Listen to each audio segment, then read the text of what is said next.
Hey, what's up, party people? Happy Monday. It's a new week, new possibilities. A new you? Who's to say? We also have a new teaser trailer for The Eternals. We'll be talking all about that. We'll also be talking about a new old Wonka origin story that's happening. Yeah, we're gonna do that again. And HBO Max now with ads. Oh, do tell.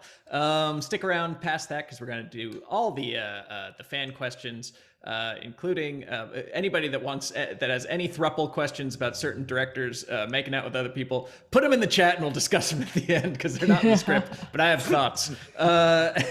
Now, we did have our first look at Marvel Studios Eternals today.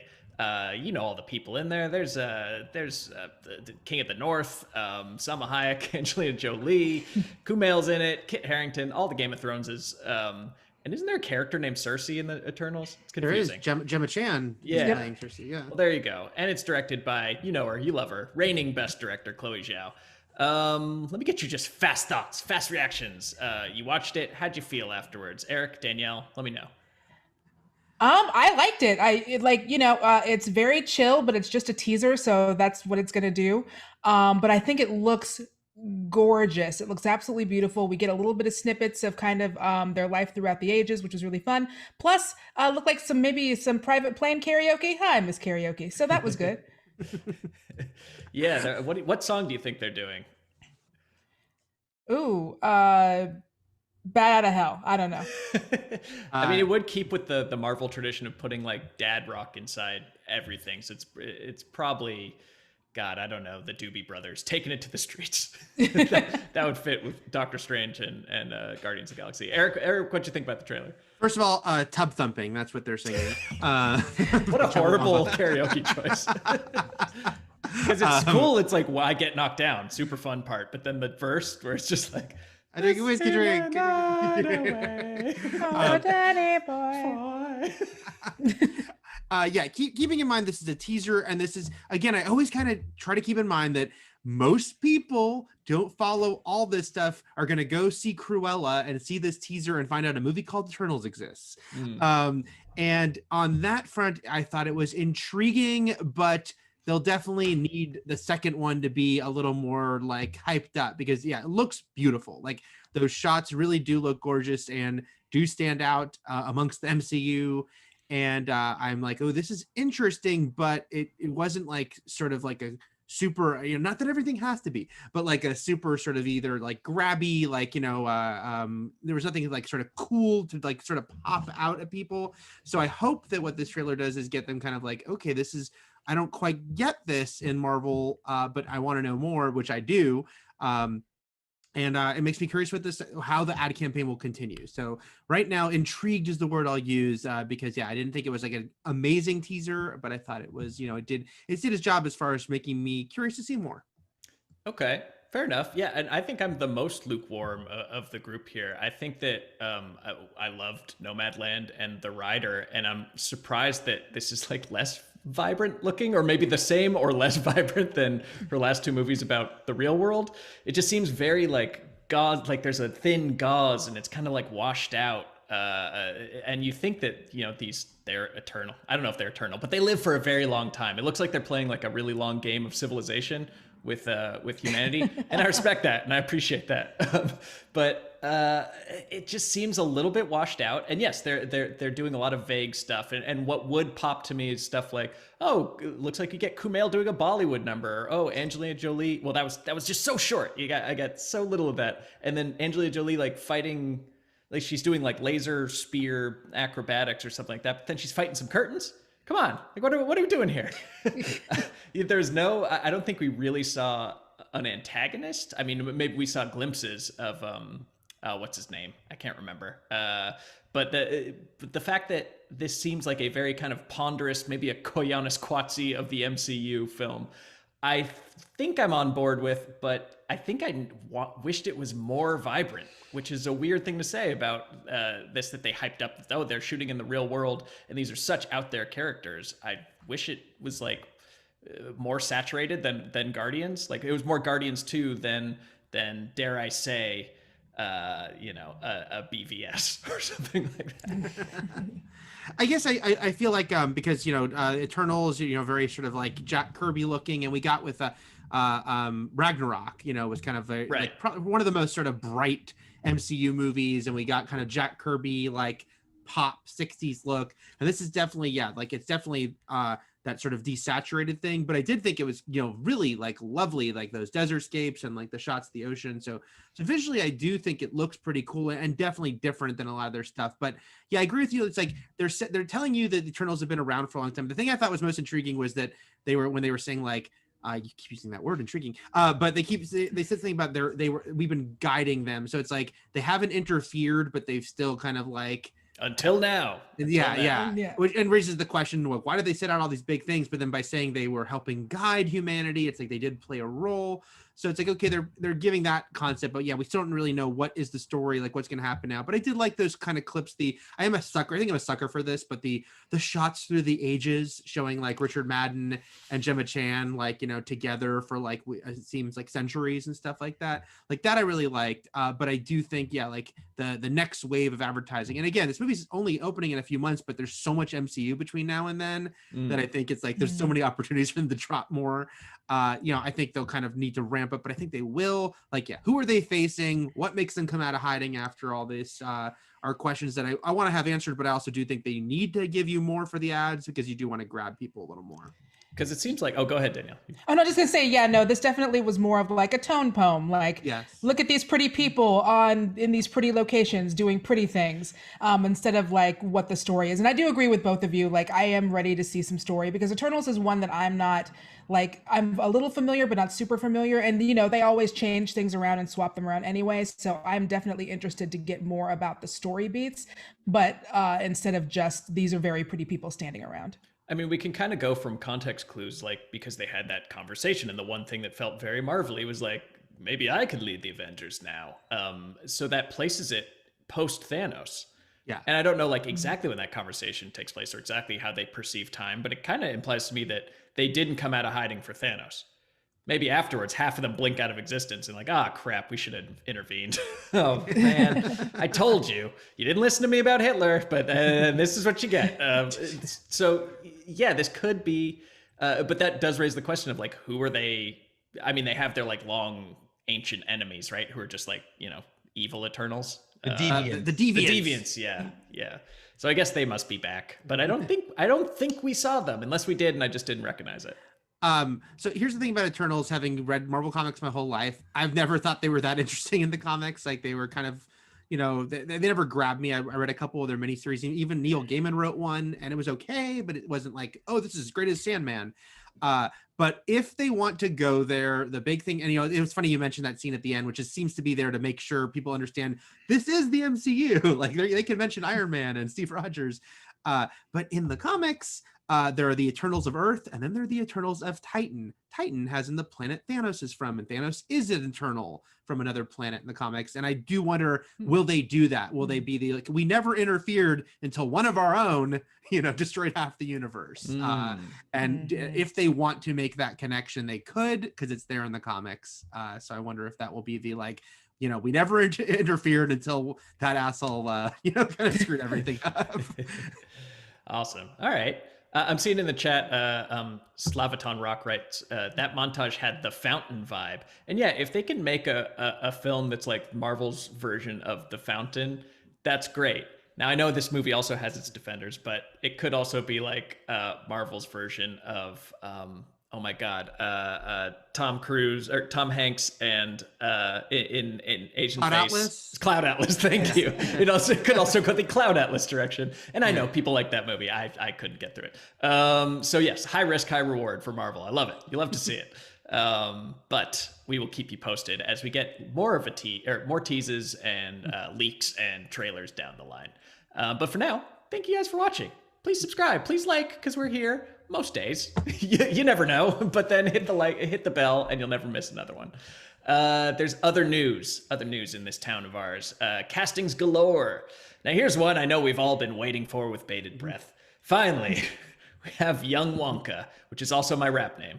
Timothée Chalamet is going to play Willy Wonka in the new Origin film from Warner Brothers.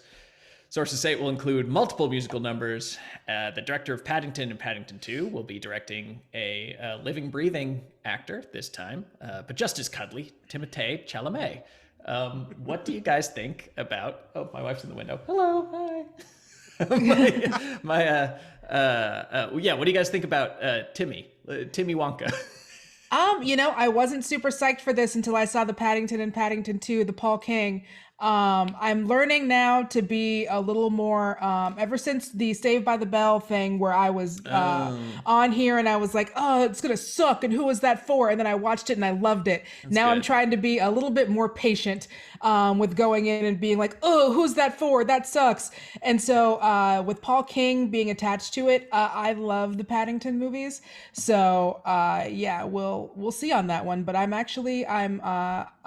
reserving my either enthusiasm or blind hatred. not for Spencer. Go ahead, Eric. Yeah, it's like the existence of this movie is of course something to be cynical about, because Warner Brothers is making this movie because that's just how it works with your IP. You know, that you're like, what's the time to do again? What's the time to do an origin for? Let's do a new Wonka movie, young Wonka. But yeah, there is the Paul King factor. And I do want to thank Lon, who pointed that out on Twitter, because it is a good point. And it's like, because those movies are so good, the Paddington movies. And will he become like the new Lord and Miller? Has now other studios wanted to do stuff with their characters where it's like, sounds like a bad idea, but get this really creative person behind it and it works. And that's the hope, right? Because I want to like things. I like to like things. So as much as I'm like, Timothée Chalamet playing young Willy Wonka sounds like a boardroom's dream. That could be so bad. But you have a really good director who did 2 great movies based on a stuffed animal. So I hope it works. I'm just annoyed because don't get me wrong, this is not the first time we've had reboot Wonka. This is the 3rd Wonka of our lifetimes. And it's just how annoying is it that it's just Wonka? It's like something that Sean Parker came up with. Yeah, drop the other stuff. Just Wonka. It's cleaner. It's so obnoxious to me. I don't know why this gets under my skin like that. But and yes, the director. Look, that does something, but not that much, because it's probably like, oh, this guy wants to direct a real person. Like, give him something like Wonka. Like, give him some crap. Like, and this is Warner Bros, isn't it? Yeah. Yeah, they are the kings of trotting out, Peter Pan every 2 to 5 years to try that again, and like any kind of Creative Commons fairy tale or something like that. They will prostitute any IP they have all up and down the block, just hoping that they can make a buck. I don't know. I just don't think that nothing about explaining where Wonka comes from interests me. Like, it can only make him less cool. It's the Boba Fett problem. The more you know about him, the less you like him. And what if Spencer, it turns out he hated candy? Yeah, exactly. Like, I'll never support candy in any way. Vegetables only for me. And then we find out what changed. Just make a movie called like The Young Candy Prince, and then we'll all say, "Oh, that has like Wonka vibes. I like that movie." But just don't do that to Willy Wonka. William Wonka. Put some respect on his name. But that's how I feel. Doesn't also seem, you mentioning that this is going to be the 3rd Wonka in the past few decades, is like, obviously Gene Wilder is like the definitive Willy Wonka, but the fact that Depp played it last, I'm like, is this Hollywood just taking Timothée Chalamet as the new Johnny Depp so literally that first they cast him as Edward Scissorhands' son in that commercial, and now they're casting him as a role that Johnny Depp played? That's what it seems like, right? Yep. So to me, keep your hands off the classics, but keep your hands all over films like this. Sources say Henry Cavill is in talks to lead Lionsgate's reboot of The Highlander, with the director of John Wick, Chad Stahelski, returning. Now, there's a combo I could get behind. I mean, just single take shots of Henry Cavill beheading people. If you don't get enough of those with The Witcher, do we have the film for you? And while there are great moments of The Highlander, it's not an untouchable franchise for me. What do you guys think about that? Danielle? Oh yeah, no. Highlander, it's I hope it's cheesy. I hope it's pulpy. I hope that they kind of keep some of that, because for me, that was the stuff about Highlander that I loved. But we'll see. I think that Henry Cavill is a great choice. Just like you, I want to see him beheading some people. I want to with some sweet, sweet rock behind it. So yeah, I'm in on the Highlander. Yeah, I think I agree with you, Spencer, that it's not like I like Highlander. It's a fun movie with a bunch of bad sequels. But I don't think it's like a classic. Like I understand that it's a cult classic, but I don't think like it's a perfect movie or anything. Like it's a fun movie with some good ideas. But there's room for new interpretations of Highlander. And yeah, this feels like a good combo. Henry Cavill, kind of like embrace it with The Witcher, and now this, like, let's embrace him as a long-haired guy wielding a big sword. I'm for it, sure. Yeah, the director, really fun. So yeah, this just seems like a good combo. But like you said, Danielle, they don't forget the music. Get that Queen song in there, because I want to hear that. There you go. Yeah, are we worried about Henry Cavill taking all the long-haired buff guy with sword roles in Hollywood? Does he need to save some for Momoa, or I don't know who else would do that? Gerard Butler? He looks like a Harlequin romance novel cover. Right? He can always fall back on that. Yeah. Well, I'm still into it. I don't think we've reached full Cavill sword saturation yet, so let's keep those coming. And then this one's a little weird. Discussing Film has learned that Legion star Amber Midthunder is taking the lead role in Skulls, which is supposedly a secret Predator movie. Oh, doesn't that make it all the more exciting when it's a secret Predator movie? Dan Trachtenberg of 10 Cloverfield Lane and The Boys is directing, and confirmed last fall he was working on a new Predator film that was meant to be a surprise until the news broke. I didn't know this was happening, but also, wow, that last Predator movie was bad, and I never want to see one again. What do you guys think? Well, I didn't see the last Predator movie, which because I heard that it was bad, so I didn't want to go and waste my time seeing it. But I like the Predator. I don't know. This isn't, I need to see more before I get super pumped for this. Like, I definitely, just hearing about a casting and that it might be happening, I need to see something more before I decide that I'm going to get really pumped for another Predator movie at this point. Yeah, it's just hard because they've burnt us before, right? I was so bummed that the last Predator movie was bad, because I love Shane Black stuff. I love Iron Man 3. I was like, Shane Black doing a Predator movie when he was in the first one and did some writing on it. Awesome, but it wasn't awesome. And they've never been able to really crack the nut of making Predator a franchise for whatever reason. That all being said, I like this combo of people a lot. I'm a huge fan of 10 Cloverfield Lane. So I'm really excited that yeah, that was really good. It was very good. And Amber Midthunder, I really liked her on Legion, which is a great show you should watch. If you haven't, you want to see X-Men get weird, watch Legion on FX on Hulu. So I really like this combo of people, even though it's Predator 5, and there's only been one good one. Predator 2 is pretty fun, but it's got its moments. It's got its moments. And the last one was a complete reboot, but it sort of included parts of 1 and 2. That movie was like 7 different movies all in a different the car, like all jammed into each other, and it was just that was a mess. I mean, it was a notorious, like, they reshot the whole, like, third act of the movie thing, but it didn't work. No. Sometimes you can fix things and sometimes you can't. So I really like all these people, and I like the concept of Predator. So I will say I am excited for this, with the, oh man, they keep hurting me caveat that I just hope that, I'm also really surprised, by the way, that this might be the first Disney Fox 20th Century Fox or 20th Century Studios Disney movie that gets a new iteration. I know they're doing the Alien show for FX, but it just seems like Die Hard, Alien, Planet of the Apes, like that Predator might be the first one out the gate, when it very recently had an unsuccessful movie. Is surprising. But I like Trachtenberg, like Midthunder, who has an amazing name. Make it good, guys. That's all I ask. Just make it good, please. Yeah. This could just be a movie called Skulls. It could be a reboot of Skulls with Paul Walker. And there you go. All right, that's enough casting. Here's a short story that I don't want to spend too much time in. Just a heads up. HBO Max with ads, is that the name of it, is going to launch. And they promised the lowest ad load of any AVOD service. I love those low ad loads. Plus, the HBO content won't have any ads at all. So, question to you guys. Less than 4 minutes an hour of ads, is that worth knocking $5 a month off the price, Ryan? I'm assuming that's That's true. That it'll be $5 less than, so that'll make it like $9.99 or something. Yep. So is saving $5 a month, which adds up. Worth watching 4 minutes of ads per hour, which also adds up. What say you? You know what? Honestly, this is going to be one of those things where I'm going to keep saying, I should just go to the ad version. I should just go to the ad version. But I'm never going to get around to doing that. So I'm still going to wind up paying the $5 a month, the extra $5 a month anyway. Yeah.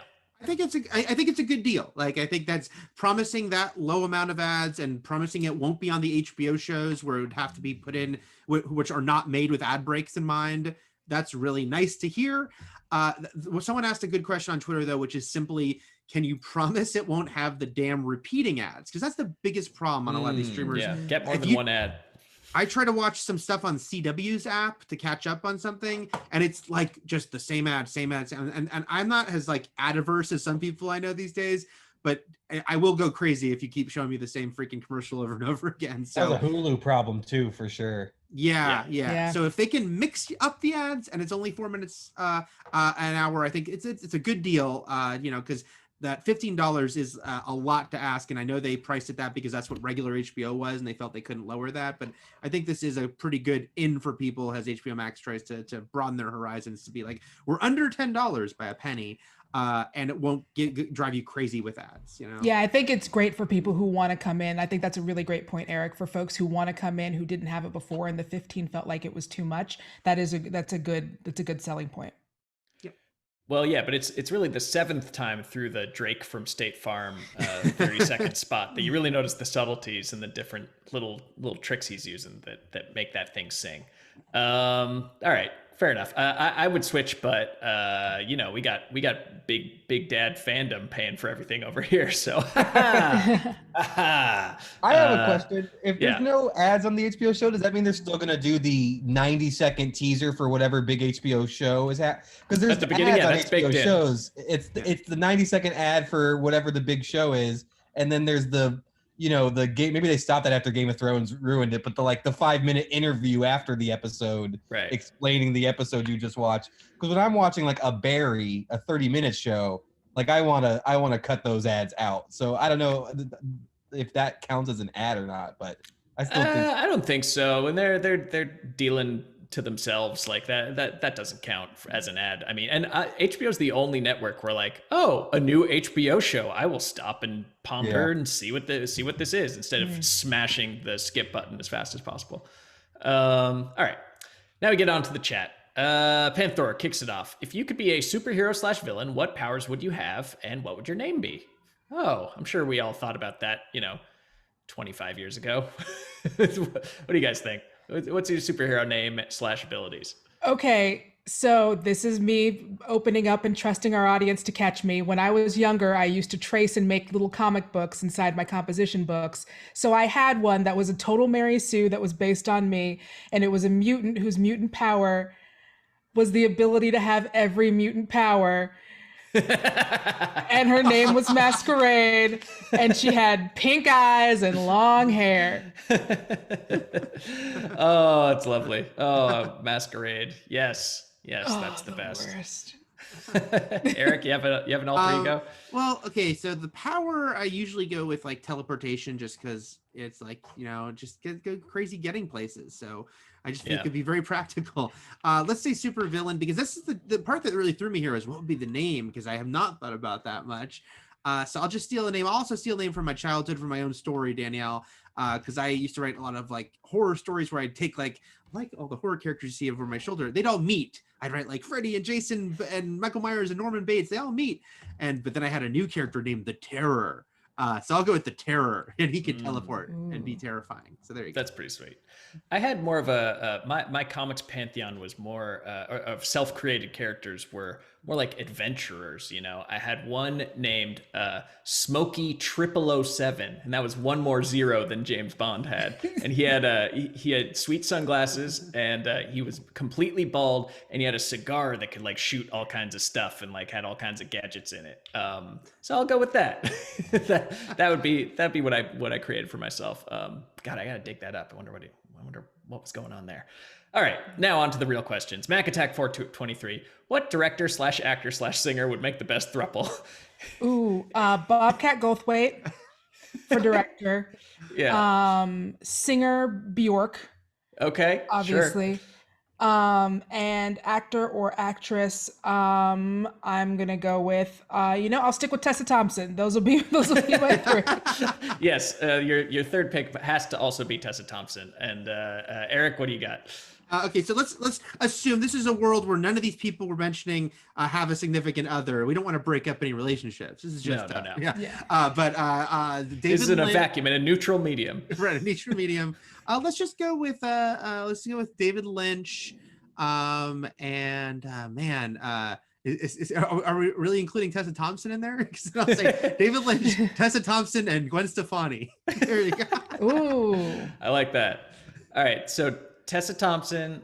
I'm gonna put in Jermaine Clement because he's directed What We Do in the Shadows episode, so he's a director. He's Taika's buddy. Yeah, and so for the drama, it's Jermaine, it's Tessa, and we need a singer.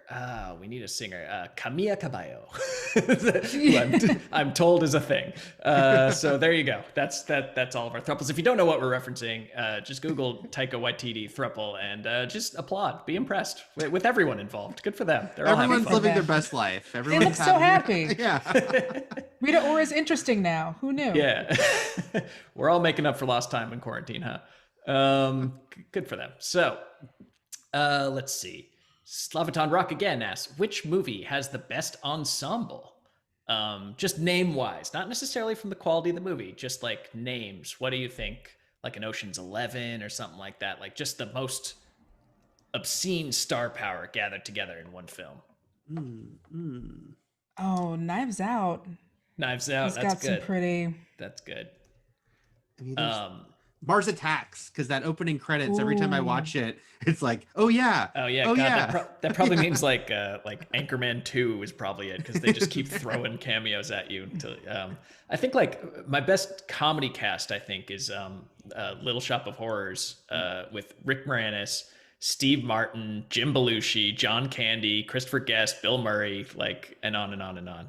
That's probably the most heavy hitters of comedy all in one place. But yeah, Knives Out's pretty great. Yeah, or the Eternals. I don't know. There's no, screw it. No way. Angelina's putting them on her back. Okay. Andres Quintana writes, are there any tropes you see in movies today that you think may become problematic in the future? Probably all of them. Yeah. Yes. So it goes. I think that you'll be shocked to find whatever you think now is okay is not later. And that's fine. That's growing up. That's times change for good reasons. You would be rightfully horrified by most of what was going on 100 years ago, if not 50 years ago, if not 20 years ago. I think that's just time marching on. But anything in particular you think? Probably like eating meat. I don't know. People are like, oh, I can't believe they were eating meat on camera back then. Oh yeah, I think anything with animals for sure. Like making animals do stunts, making animals just working with them in general. I think that's going to be the big one probably. Yeah. I go with those because I don't have a good one. Yeah, but like you said, Spencer, it's just like, yeah, it'll be so many things we won't even think about, especially language, and has like words change and words are casual, and then people go, oh, well, that's actually really offensive. Yeah, a lot can evolve that will be surprised. So it just shocks me anytime I watch a movie like pre-1991, especially comedies, like how many F-bombs are in it. And I'm not talking about the ones that rhyme with duck. Oh, I know what you mean. Yeah. That and the two things that stand out so much that make me wince in movies I love is that and a certain R word being used. Those two words were just very prevalent, and both of them as early as The Hangover, which everybody loved when it came out. They throw those around like candy. Okay, so fine. Let's end on a fun note. Rob Turner writes, just had a really lovely Italian meal. What film has the best food in it? What's the best food film for you guys? I mean, it's such a cliche to say Big Night, but it's hard not to say Big Night. Yeah, that big drum pasta thing at the end. Yeah, yes, please.